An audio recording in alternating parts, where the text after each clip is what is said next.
Hey guys, it's Sophie. And Emily, and welcome back to Girls Watch Girls Play, the podcast.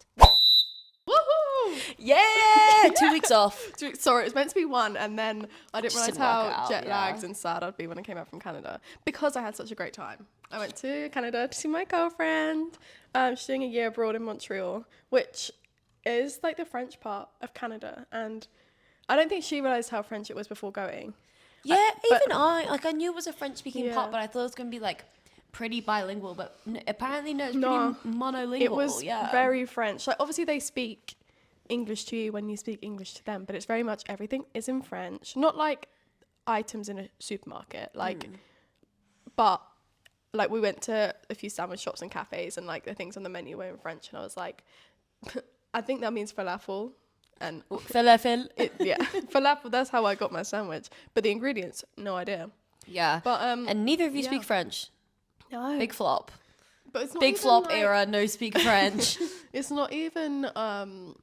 It's like Canadian French. But it is French. It's kind of like how Spanish is different from Spain to, say, Colombia or something. Right. It's just, it's don't like know. the same, but like with Or like slang. Brazilian Portuguese. Yeah, it's like can be quite difficult. I think Yeah. Brazilian Portuguese and Portuguese is really hard actually. Oh, are they? Okay. Apparently that's like you can barely communicate between each other if you speak Portuguese and Brazilian Well, Portuguese. I can communicate anyway. You don't speak I no don't speak French. French. You speak a little bit of German though. I don't speak French. A little, like very From school? very small. Yeah, from school. And we were fine in Switzerland because you had like an inty bit of German. Yeah, and you and had, I, like, my you have quite my good French. my French is not. I wouldn't say good. Good's a big word. I'd say get buyable. Mediocre. Yeah, mediocre French. But no, it was great. I had so much fun, and yeah, shout out. They want to. They don't want to shout out. Maddie told me to give them a shout because her friends are so lovely, and one of them listens to our podcast. What? Why? Shout out to Phoebe. She's Shout out like, Phoebe. She's like, we need more of these. Stop. There aren't enough, and I was like, oh my god, I'm gonna cry. Big up Phoebe. Big up Phoebe. Big up Mia, who's the biggest fan of Tiago Alcantara ever. Really? She was so Okay, I excited love about that. Heineken. And Poppy, and then obviously my girlfriend Maddie. Love you.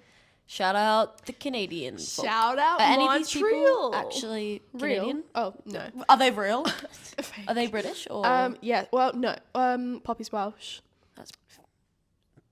Is that I Great don't Britain? know. Wales Yes. is in Great Britain. But like, she wouldn't want to be classed as yeah, like no, she's no, Welsh. Yeah. Passport wise, you know. Phoebe and yeah. Mia are English. English. Yeah. But they're all United Kingdom goers. Yes, and they are all on their year abroad. Okay, cool. Lots to talk about. Where do we start? There's 1001. I've got a little notebook. Okay, so the injury list is long. Oh my god. That's I don't kind know of- if I've ever seen it this. Sophie's written it down. Why don't Long you and show intense. the listeners what this list currently looks like? Show the listeners. Show the viewers joking. and read to the listeners how big that you can't can't even see really- them. But like the I'm gonna list read goes it out on to and you. on and on. All right, go on. So Lena Oberdorf, ACL. Unfortunately, a back-to-back ACL. That- Similar. But like, let's talk about that for a sec. Awful. 1 month she's been back. Yeah, not long at all. It's like devastating, and it's like a absolutely young devastating. footballer with the utmost potential, and it's really sad. And I hope she has like the inner strength to kind of get through that. Yeah, because it's not even physical strength at that No. point. It's like absolute your mental second strength. ACL in a row. You've barely come back, Yep, and you've done your ACLs the same knee. same knee. Fucking bless her. That sucks. Yeah, and then you also have a player she's not necessarily in WSL 1 or 2, but it's been on a lot of people's feeds because she's funding for her ACL surgery. She just left Portsmouth Right. end of last season, but 10 minutes after making a comeback, she tore it again, which is devastating. That's Ella Humphrey. Manuela Zinsberger, ACL. Sarah, how do I pronounce this? she plays for Zadrazi. Zadrazel. Zadrazel. Plays for Bayern Munich. Zadrazel? I think she's Austrian as well. Maita Orzo. Nope, that's Rice. Let me cut that out. No, it's not far off. Oros. It's not far off. You have to keep that in. You have to keep that in. Also, are you hungry, mate? Are you hungry? Maita Oros, ACL. Diana Joseph. But like she was, like I saw it for the first time in person. I was like, it's an ACL because they go down, and always when someone goes down, I'm like, what they holding? Is it a knee? And I was like, it's a knee. And I was like, she's down for a while. Yeah, was And there a like lot of... she looked like, obviously we're at Meadow Park as well. Yeah. So and it was on my side, so I kind of see what was Also, going you can on. kind of hear in Meadow Park. Yeah. You could hear everyone being like, "Oh, come over here quick," and I was like, "Oh," and she looked like in a lot of pain. Bless her. Like it just looked awful. I feel so bad for her. Yeah, and then you've got Sophie Roman Haag at Liverpool, ACL. Marie Hobinger, ACL, that's Liverpool as well. So they've got 2 in the space of about 3 days. There's probably more as well. Portsmouth are absolutely riddled with injuries at the minute. They've got 4 ACLs, but they've also got a total of 13 players unavailable. So they've had to pull out of the Subway Cup, which is like such a shame. Imagine. Like it's just so sad. Having to pull out because of like your injury list is just Too long. I mean, Man City were like that last year, like not to that point of like pulling out, but like what you've got at Man City, you've also got an academy where you can bring people up. Yeah. I don't necessarily don't think have that Portsmouth really at have that. Portsmouth. No. And then you've got a bunch of other injuries. You've got Patry at Barca, who's done her ankle. I think she's out for like 12 weeks. You've got Gio, who's, I think she broke her ankle. I think it was Dominique Janssen. Was that the red card one? United, yeah. That one looked rough. Yeah. Millie Tanner obviously hurt her knee a while ago. Eva Pure as Yeah. well. And then you've got quite a few players that are pulled out of international break. Yeah. Kitty Reid having to pull out. Yeah. Chris Clinton as well. But they say minor injuries, just going I think back it's to club for rehab, like which is good. Also because the games are friendlies. they're I think friendlies. that's Like really it's not worth like proper injuring your players No. over friendlies. You know. not at all. I mean, it's shame for Katie though, her first England call up, having to pull out due to a minor injury, but. The confidence Hold yourself. is there. Hold yourself. Yeah, You'll be there next time. you will be. It sucks you've had to pull out, but don't hurt yourself over a friendly. Yeah. Also, there'll be another international break in December, and Leah Williamson, I doubt she won't be back by then. No, they were saying maybe Before Christmas, but isn't getting a late November, early December call up for England. She probably won't. So there's that opportunity there to go and have that again. for sure. But yeah, it's really, I don't know what it is. I don't know if it's off the back of the Euros and a busy summer. You know, like it's hard. But not all of these people played in the Euros. I Like a lot know. of them didn't. Like none of the Portsmouth girls would have done that. And No, it's true. I can't think of any of them that play internationally that would have been Yeah, at Euros. not many of these really did play But, at the Euros because like, Austria didn't play at the Euros. No. And they're riddled You've with got like some injuries of the too. Barca girls and the Pure, Yeah. Eva Pure, as well. Obviously would have played at the Euros, but Mm-hmm. a lot of them didn't. I don't know. I wonder the science behind ACLs about Me weather too. changes. I was thinking about the weather, to be Because, honest. Especially with the ACL, I was thinking, is this change in like weather that we're having in the UK? I was like, is that doing anything?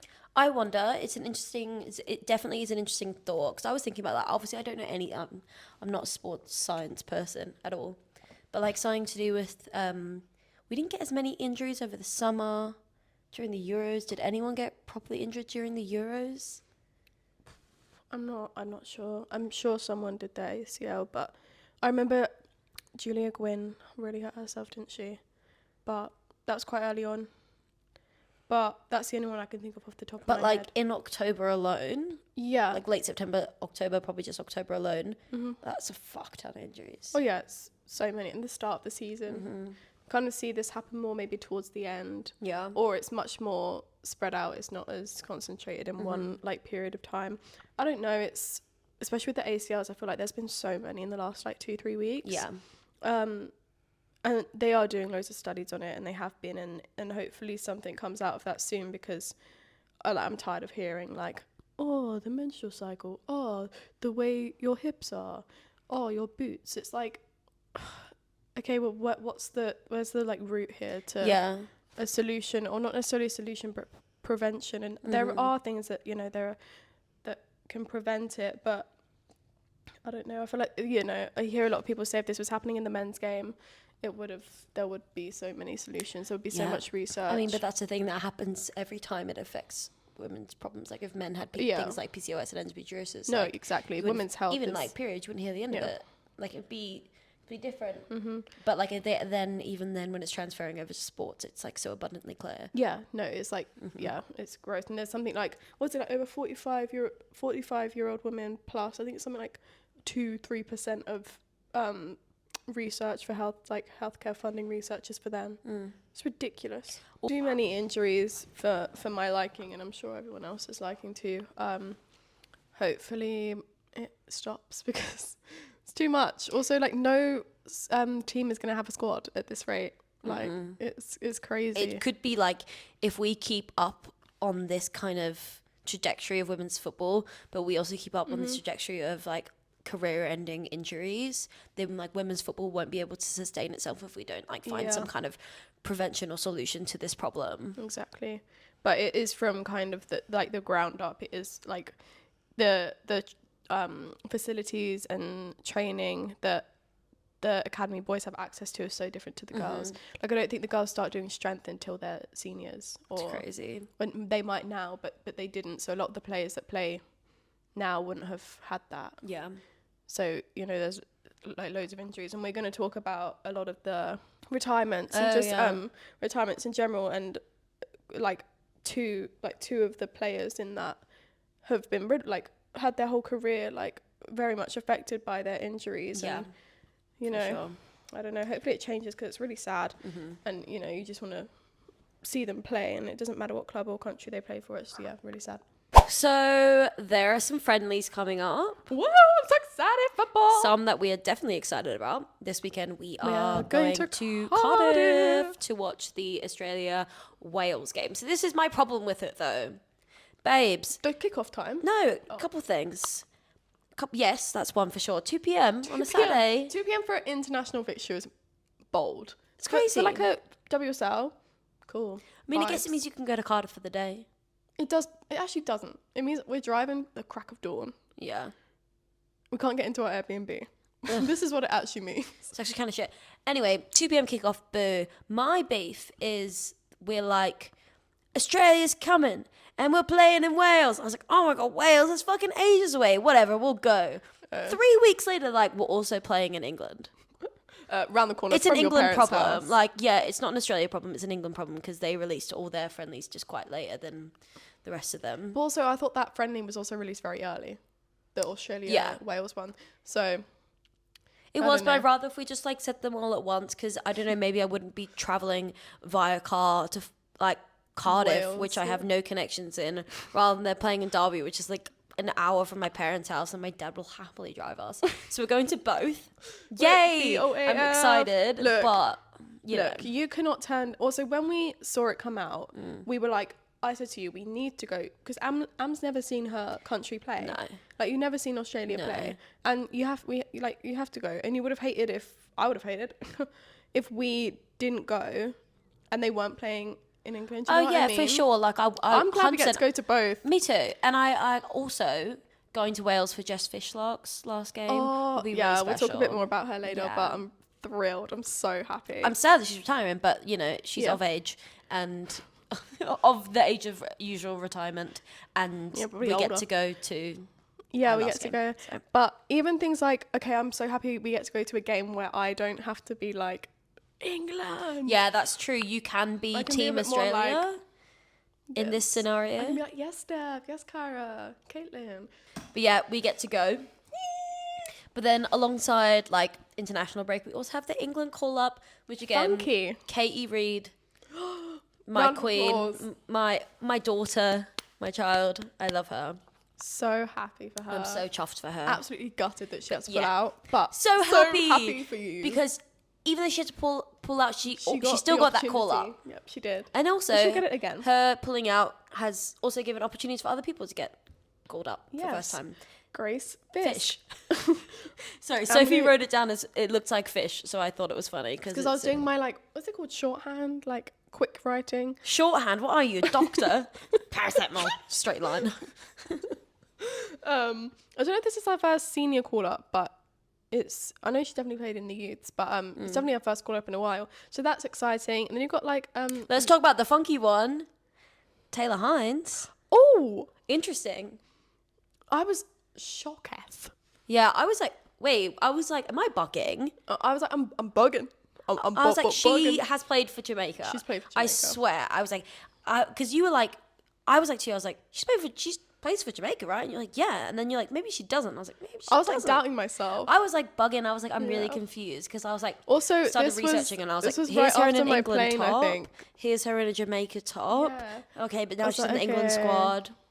Yeah, but it's because she played a friendly, and also I think Jamaica were quite shit at getting the paperwork sorted for her to be eligible to play. She didn't get called up the whole of last year, I don't think, or this year, or something like that. So yeah, I mean, Also I don't know. I that- understand the frustration a little bit From what, Jamaican fans? Yeah, or just Mm-hmm. yeah, people being like, why would you do that? Or like people posting clips being like, this is her saying she's proud to play for Jamaica. Of course she is. It's Still, her heritage, yeah. and of course she'd be proud to play, but she'd also be proud to play for England. She represented them through the whole age groups, like quite famously as well, Youths. because like that whole Alessia Russo like friend group, the Good Peeps or something. Yeah, like she was very much included in that, and you know, she's played in England her whole career. Yeah, I understand the frustration. Like, I think they should have the opportunity to make decisions about where they want to play. Yeah.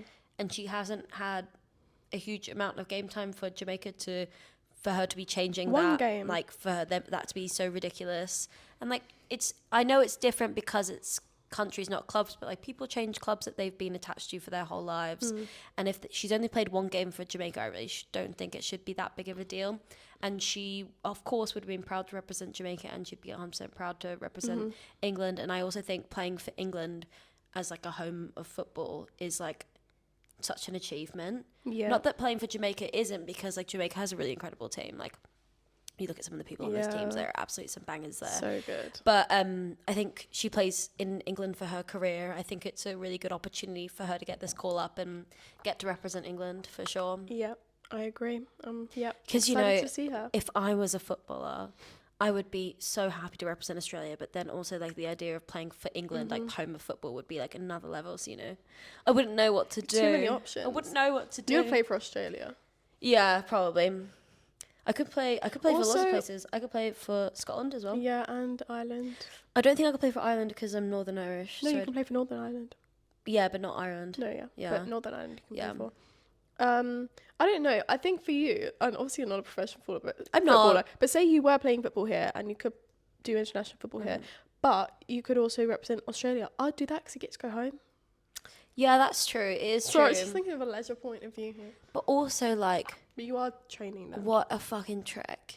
It is. It is such a trek. It's all paid for. And you Yes, get business but, class. Yeah, but it is such a trek. Like, doing those journeys takes the life out of you. Yeah, I don't know how. I think that's a really good thing that Australia have done this international break. Yeah. And I know obviously it's annoying for probably Australia fans to have the international break be in England. Like I understand that's really annoying, but from a players' welfare point of view, where a lot of their I players mean, play some of their players still in A-League, like in for sure, Australia. but as if we're as in the amount of players that play here compared to there, yeah, it's definitely more here. And A I lot think of if WSL we're girls. trying to, you know, keep their sanity and keep their health the and well-being. injuries low, then I think it's a better idea to, I don't know. We'll see. It's not going to be like that. It's just this international break. So Yeah, you'll get them back soon. for sure. We got them for now. I'm just so excited. I'm so excited. We get to watch them twice. It's so cool. Oh, I'm so excited. And like also things like I've never even watched Sam Kerr play ever. No, you haven't. Not in person, not ever in my life. Oh Ever my in God. I think I'm in my going to cry. 23 and years and 9 months, I've never seen Sam Kerr play football with my own two eyes. I'm so excited. I think I'm going to cry. I don't know why. Yeah, I feel like you're gonna be more emotional than me. I just feel like you get very excited about me getting to see my country, and I'm really excited to see my country. Lucy Bronze has made it onto the list. Oh my God. Quick I'm recovery, so proud girl. of her. She is great. Isn't she just fucking fucking on magnificent? fire. Sorry. She's She's on so. fire. I wrote in my notepad, Lucy Bronze, wow, underlined, because her fractured tibia, okay, played the whole Euros, and then was like, oh, okay, have a bit of time off now. And a month off, She's like, I'm back. she's back. She's itching And for it wasn't it. even like, I think she was in training for like a few days. Because it isn't like an injury where you have to ease, like, obviously she eased back into it a little bit, but it's more of like a fitness ease back into it. Because it's like a bone, like, I don't know, when I broke my arm, or the many times I've broken it, it's not Weird. been like a, oh, I need to work this back. It's been like, okay, cool, it's fixed. Yeah. Not that I'm a professional athlete, obviously, but yet, I went for a run. Yes, that's right. I went for a run. Give me a week. It was the best 20 minutes of your life.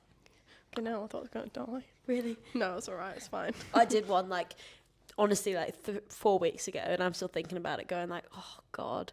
Do I have to do that again? Oh, I'm quite excited to do it day. again. I'm going to do it again Thursday. I'm quite excited. Awful. Lucy Bronze, I just think, wow. Like, to get because there were question marks over her getting a call up because obviously she's been injured. She's unwell. Let her rest. Let her rest. She's fucking addicted to the pitch. She is. She's addicted to the pitch. Oh, so good. Just like we're addicted to the stands. I was like, what are you going to say?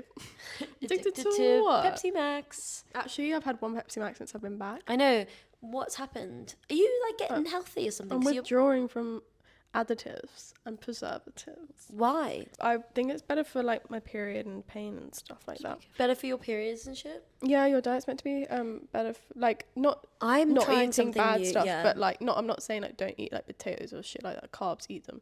I mean things like added sugar and shit. Like shit like yeah, like chemicals and stuff isn't meant to help your period, and I don't want there are lots of things I do to my body that won't help. But I'm trying to do this thing I've been thinking about recently where like you kind of live your life in line with your cycle. That's called cycle syncing. Yeah. I want to do that because like it's so good. Like more I just protein around noticed your like period. I need to like allow myself time to just like do a little bit less when I'm in my luteal phase, but then take opportunity of the fact like during my like follicular and like fertile window then I actually have energy to be doing shit, so like that's a time I need to be grinding and like putting all my eggs in the basket and like just working on stuff hardcore for sure, so that I can sleep in an extra hour in my luteal phase. We need like more, not research but more education on periods and stuff, and nutrition around periods, like genuinely. Even things like footballers do have this, which is something I'm really jealous of, but like even things like they get their nutrition catered around their cycle, and like they'll have certain smoothies around different parts of their cycle, which I would love access to that kind of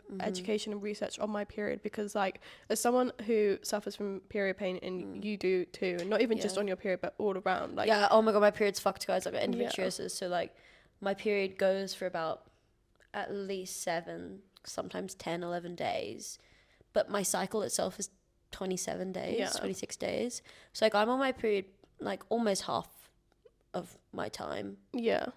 And then I get pain during my ovulation. And then I have like about 4 days where I feel fucking brilliant. And but then I feel like shit again. Just access to like knowing what to put in your body or like do with your body to make yourself feel better, I think is so important. And like people say, the one thing I think is like, and I mean on like a personal perspective, I don't want it for this might for all women or people that get periods. I just want to know what's good for me. Like obviously I can't have access to that because that's very like privileged, like like healthcare and shit. But like just knowing, like people always say, oh, exercise help period pain. The last thing I want to fucking do, I can't move. I'm like gonna faint. My heart rate is like so low because like my body's in shock. I can't exercise my arsehole. I can't exercise. But like what you can do is what people tell you is like eat fatty things, like nuts and oils and like that kind of stuff, or like high protein fish. But you're never told this in school. No, but I've been looking into it a bit recently. It's interesting that we're on the same wavelength. But there's no education in it, and it's or like in informing. Like it, I don't know. I think it's crazy. I'd be jealous of that kind of like. Oh, I'd love to have like a chef or like people who cook for me, and it's all about like where I am on my cycle. And like I want an aura ring so bad because that's really good for your period as well, and other health things. But like, do you track your period? Yes, I do. Yeah. I track everything because I think it's important. You also track everything? No, about like around my period, so the pain or like things like that, or like my ovulation and things like that. Because a lot of the time doctors don't listen to you. So if you ever need to go to a doctor, it's good to go with, okay, here's all my evidence. Here's a track of everything, which is shit and annoying. We were saying about women's healthcare earlier. But you know, if any nutritionists do want to work with us, we should get collab. A nutritionist or someone who like works in sports science. We'd love to talk to you.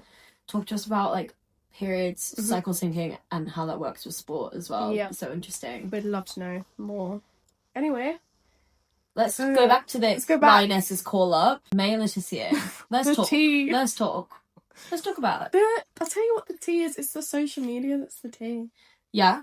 The, like, backlash on social media. So basically, Maya Letizia, famously a centre-back. Famously, like, a brilliant centre-back. The most consistent in the league. Yeah. I'm going to say definitely one of the best centre-backs in the WSL. Yeah. For sure. And also, like, captaining her club. She's now captaining England, guys. You've heard it here first. Captaining her club at ripe age of what? 22, 25? Yeah. So famously a centre-back. Yeah. But when it comes to England game time, Serena just gets confused and maybe thinks she's Lucy Bronze and is a right back. It's not working. Also, if you're gonna call her a right back, give her game time as a right back. Like, also, Leah Williamson's out. Yeah. Centre back. Put her in it. Oh my gosh. gosh. Put her in. There's like no more solid. Like, I'd love to see her and Alex Greenwood. Mm-hmm. Oh my god. That'd be so good. Watch out. Like, genuinely watch out. Oh my god, now I'm nervous as an Australian. Not even us, but I mean, watch out other centre backs. Like, watch out Leah. Yeah, if you see that as an iconic duo, yeah. Especially where Katie Reid's dropped out. Mm-hmm. I do expect Maya Letizia to start. Absolutely. I expect her to start in a centre back position. Yeah, for sure. But yeah, it's like I saw someone say, if you're so certain on playing her as a right back, then play her as a right back. Then sub her on as a right back, because you've got like Lucy Bronze. If you're trying to make her into that position, Lucy Bronze hasn't. God rest her soul, she's not dead, but you know what I mean. God rest her international career. Yeah. But she's not got long left. She ain't got long left. You got to have someone shaped up to get that her, position. Get her in it. Yeah. Get her playing. Get Lucy, if you want Lucy to play, which, yes, I do too, play her for 70, 60 minutes. Yeah. And then get Maya Letizia to play. Or in these friendlies, like, get her to play, because, I don't know, it is just like... I'd be absolutely hitting my head gobsmacked, though, if in these friendlies she's not played as a centre-back. Oh. Who else are you going to have, like, now, if, like... What was it going to be? Alex Greenwood and Katie Reid, and they're still going to, like, have Maya Letizia on there as, like, a sub for a left back. I think Serena will still do, like, Jess Carter, Alex. Like, yes. Which is fine. Love Jess, they are both exceptional, but I think that pairing will be really good. It should be amazing. Serena, if you're listening, let's manifest it again. To be fair, sometimes we say stuff and... Next week it happens, yeah. Always. So watch this space. But, why would you not play your most solid... defenders? And I love that Ian Wright's got on board with this. Ian Wright, the commenting Manchester United admin. He's been like commenting, Man United, Social media. They're all like, hello, this is a centre back. Yeah. One of the best in the league.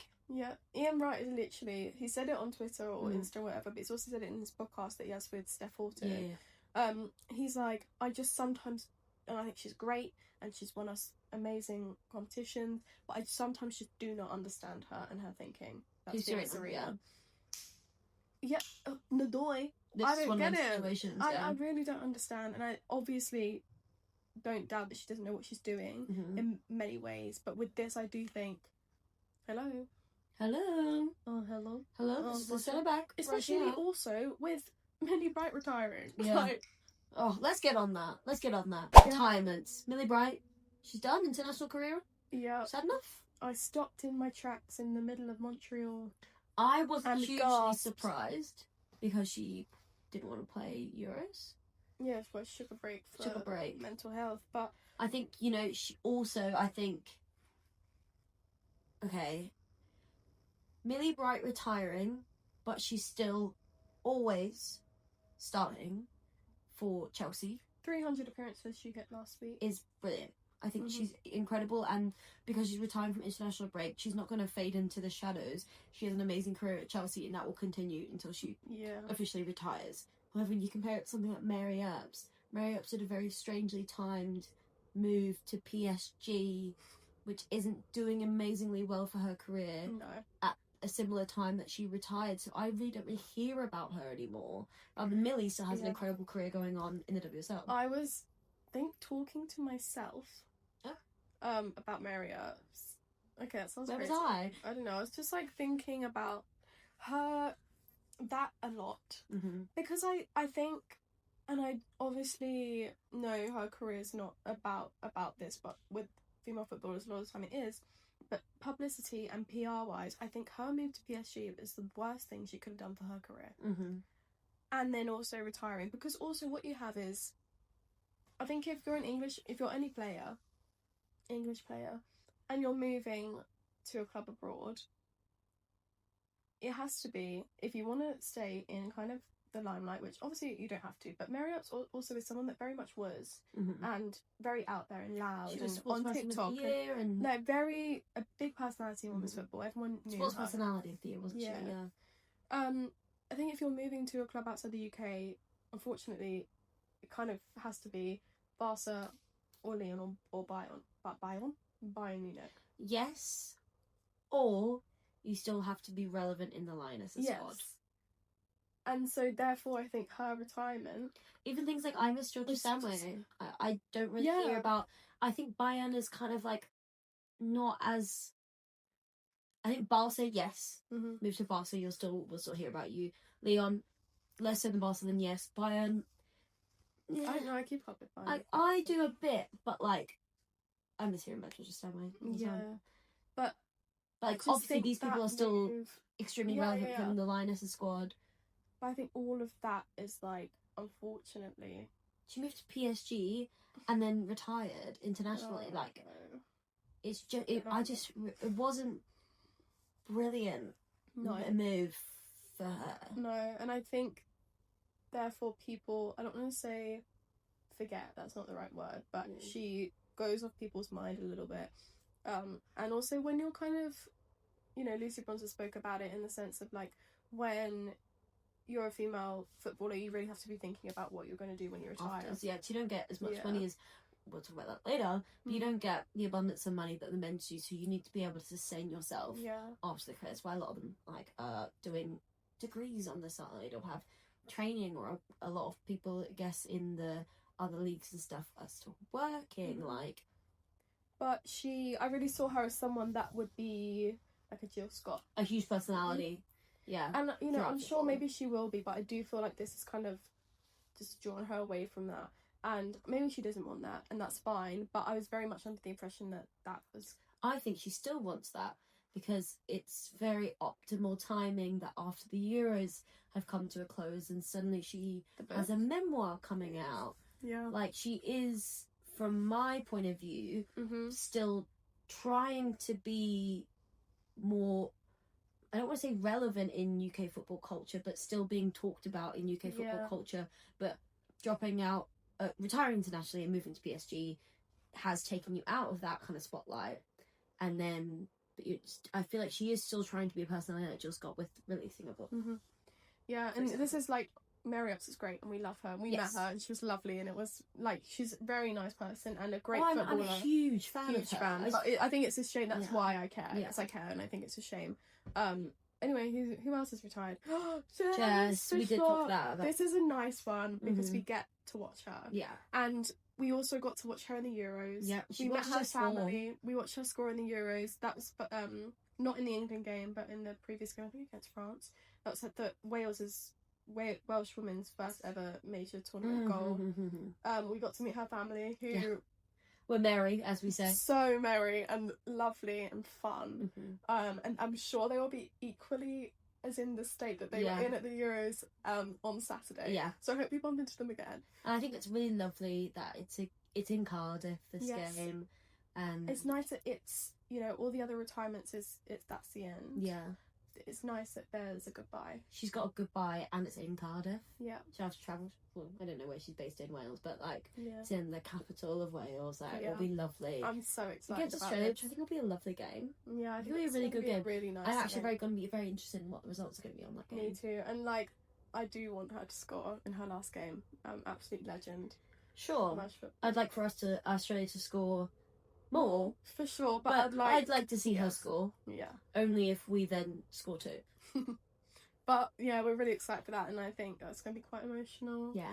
I'm really excited. It's going to be nice. She's 38, I think, so... She's 38? Yeah. Fuck off. Impressive, right?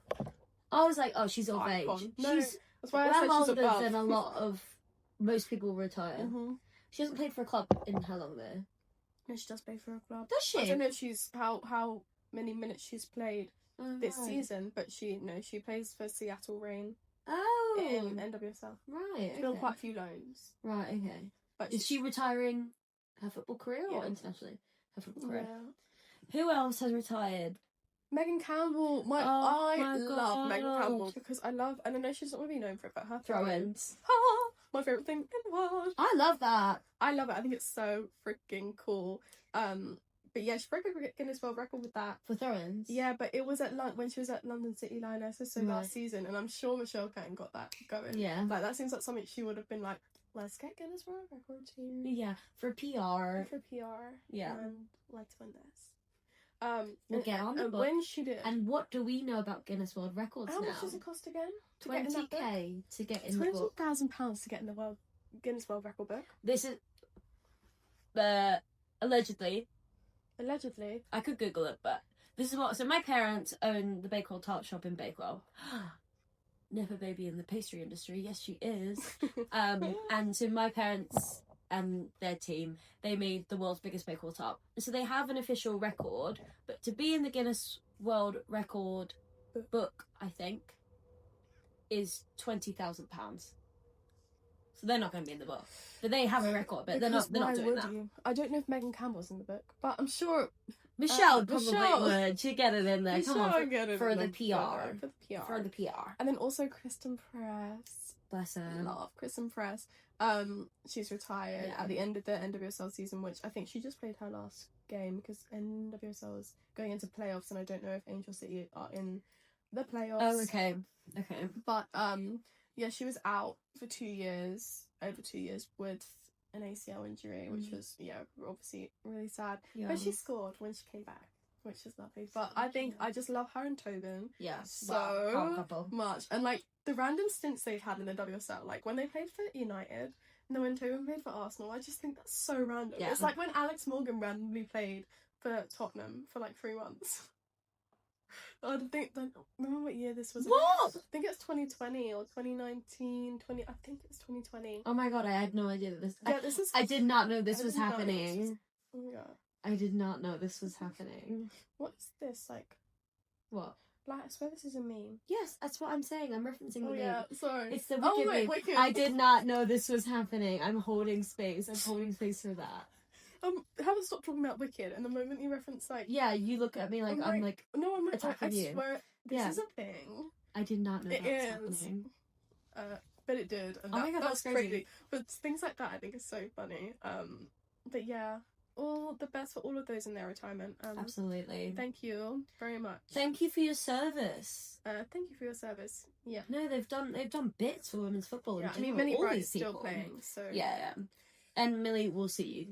Like next week, we'll see you all the time. I'm actually not looking forward to seeing you because I don't want to play Chelsea. No, and I want to play that brick wall Millie at the back. Yeah, I don't want to play brick wall. Talking about centre backs.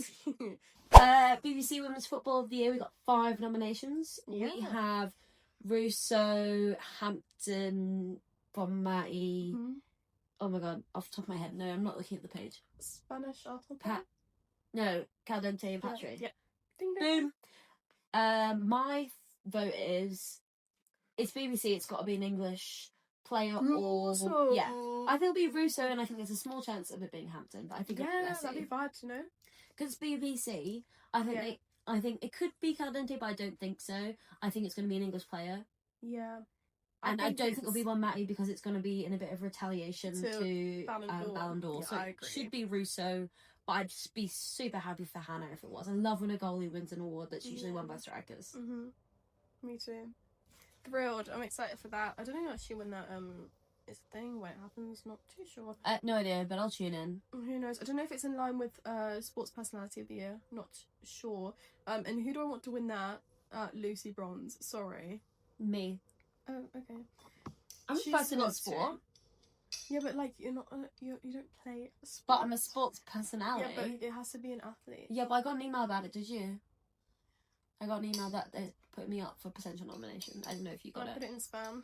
I wanted to talk about because the WSL 1 and 2 have now introduced a minimum pay for their senior players. So senior being 23 plus. So I wouldn't count.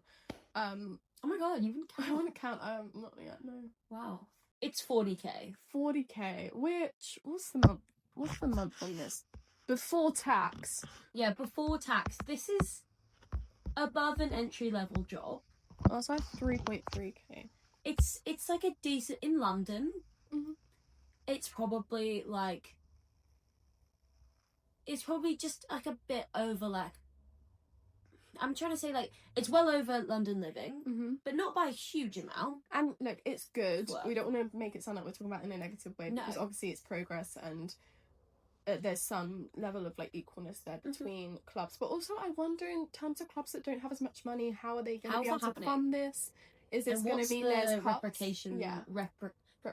What's the repercussions? Repercussions going to be of this minimum wage for clubs who can't afford it? So I think a player is going to be cut.